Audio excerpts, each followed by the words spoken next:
Tabby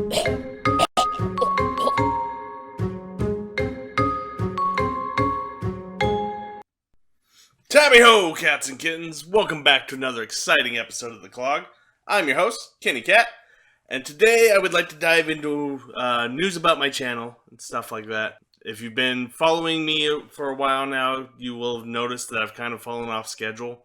I've kind of contracted senioritis or summeritis, whatever you guys like to call it. I know it's only like spring break, but with the upcoming draft, the movie draft, my mind's kind of been focused 100% on that, and I've let things start falling through the cracks. And for that, I apologize. I'm trying to also retool the channel at the same time, and I feel like I have too many spinning plates and everything's starting to crash down now.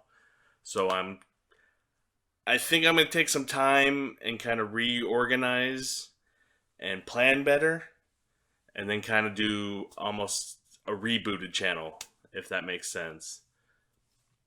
I'm going to keep trying to get clogs out like crazy. Other than that, my main focus is going to be on A Wizard Did It Productions, the critical review, and getting some new game shows out and going.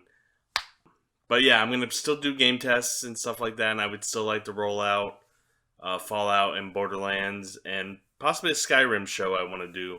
Not where I'm commentating on the game, but more I'm more acting in the game.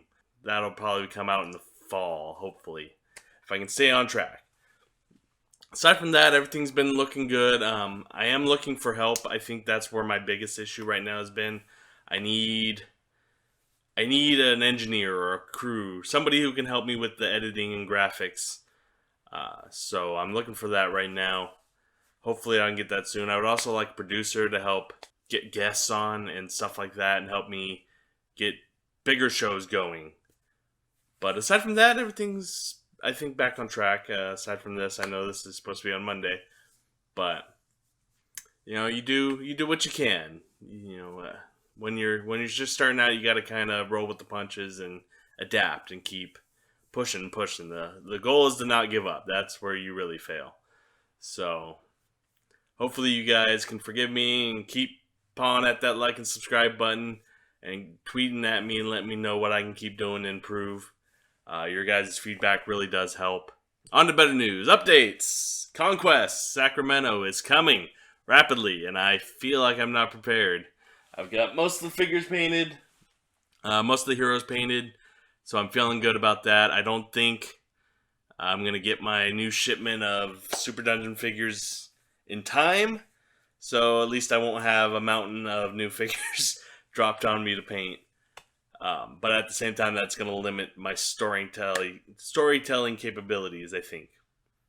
You know, maybe they won't be so judgmental if I don't have the right figures to represent what they're fighting. We just finished Firewolf's campaign last night, and he didn't have any figures. We played with dice as pawns.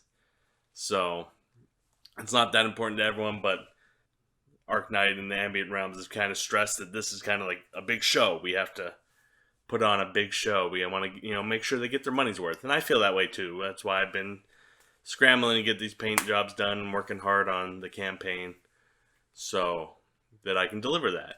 Hopefully we'll have a lot of fun. Hopefully you guys have registered and picked me. Shadows of the Dark Council on Sunday morning. But yeah, look forward to that. I'll probably be posting a bunch of updates about that. As for Firewolf's campaign, it was fun last night. I had a few scare moments where he started railroading us on god moding NPCs. Never a good idea. We should be the ones in charge of our destiny, not the DM, unless that's what he set up. I know he probably had a story element, but it wasn't something we wanted to go through. We wanted to fight. Anytime you try to imprison your characters, they're going to want to fight back.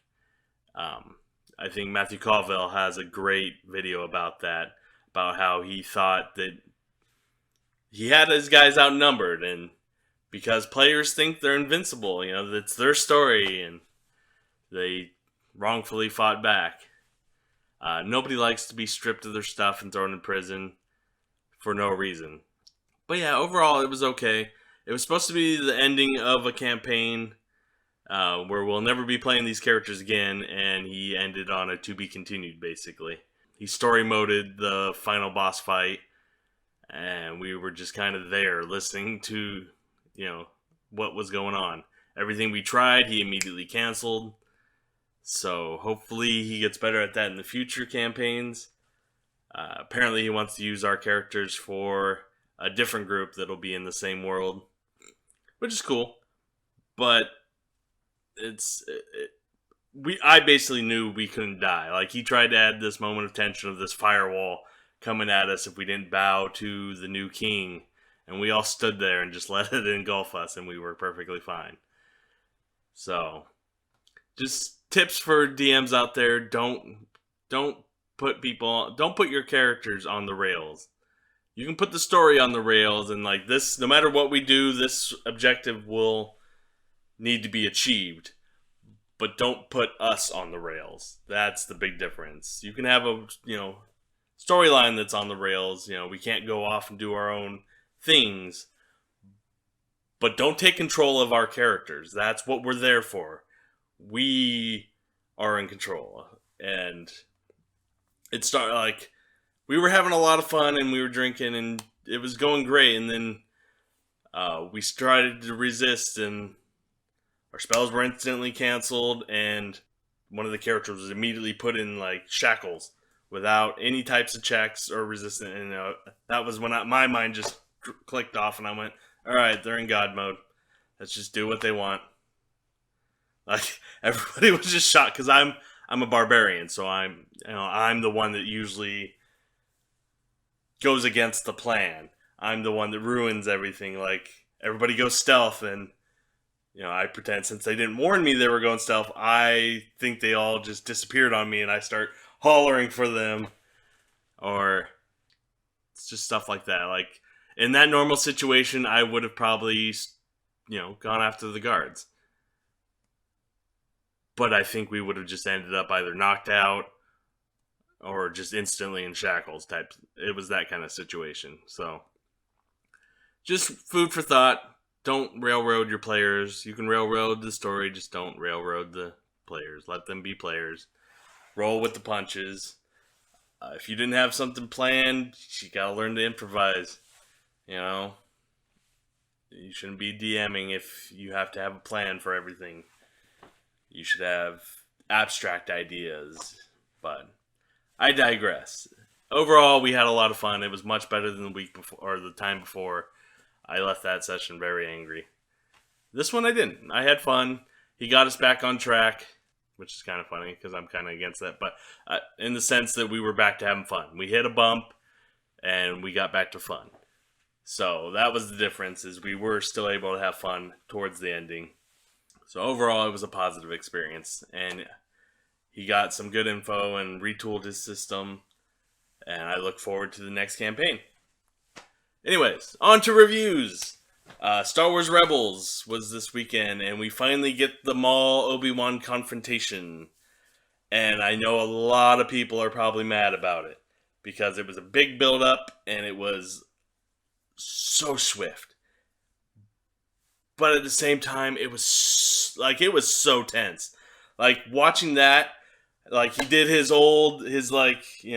episode 3 Clone Wars type of stance, and then he went to his A New Hope stance, and like, it just, like, in that transition for me showed me how much he's evolved, how much in tune with the Force he was. So for the quick resolution, it was like, oh my god, he's so awesome type of thing, instead of I wanted a 20-minute lightsaber fight.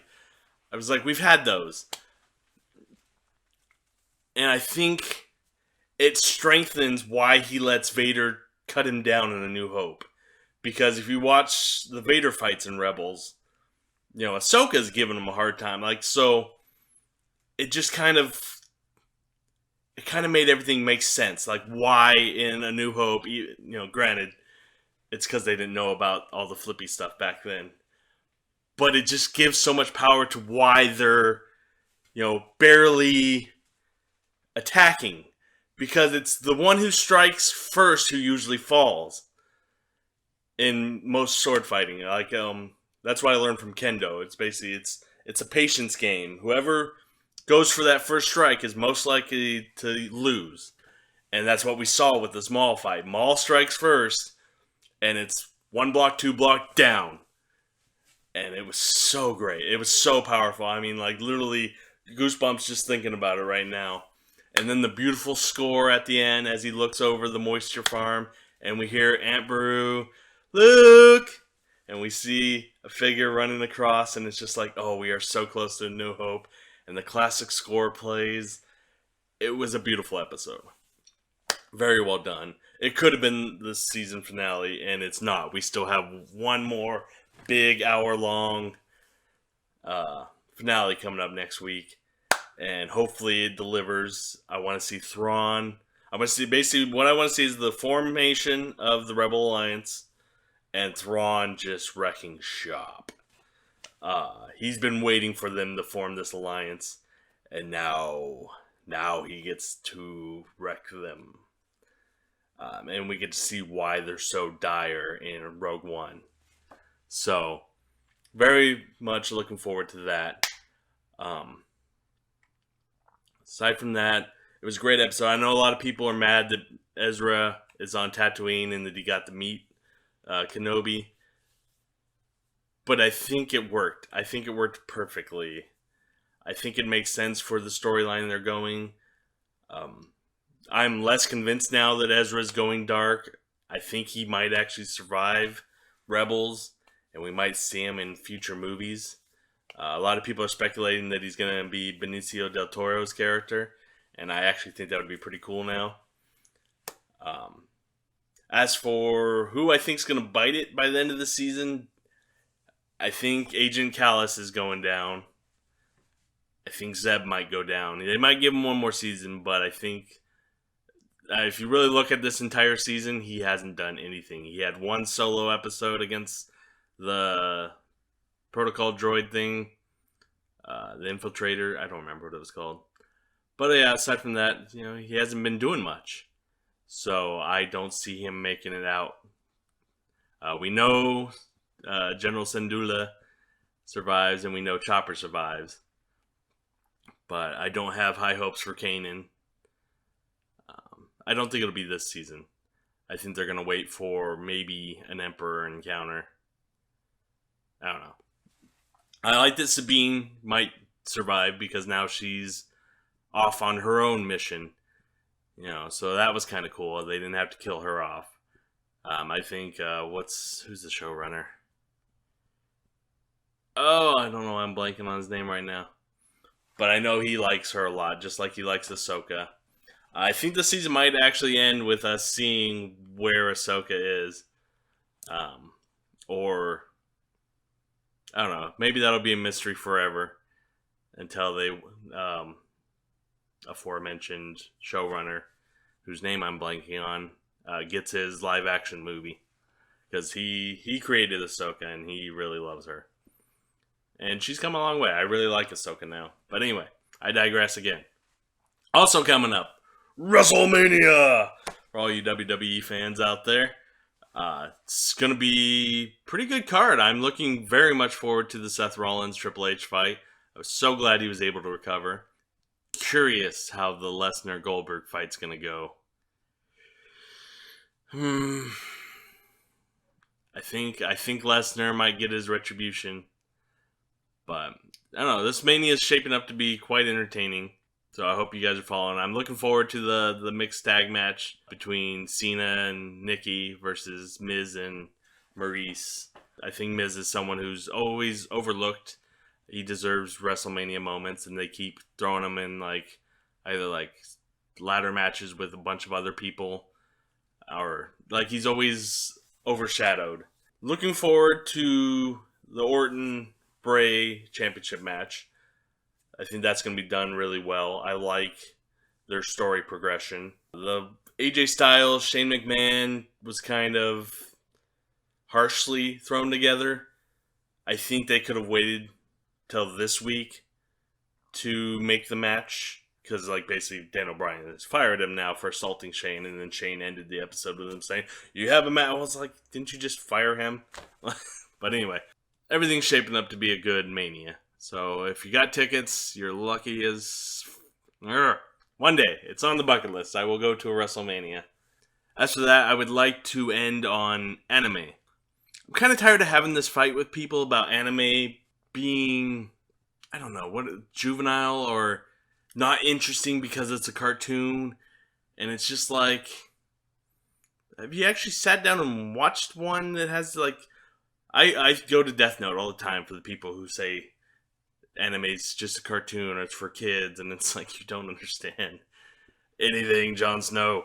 So I try to get them introduced to Death Note, or one of the ones that have a really good storyline, that are more in depth than just, you know, the Dragon Ball Z powering up, exploding everything, which I love.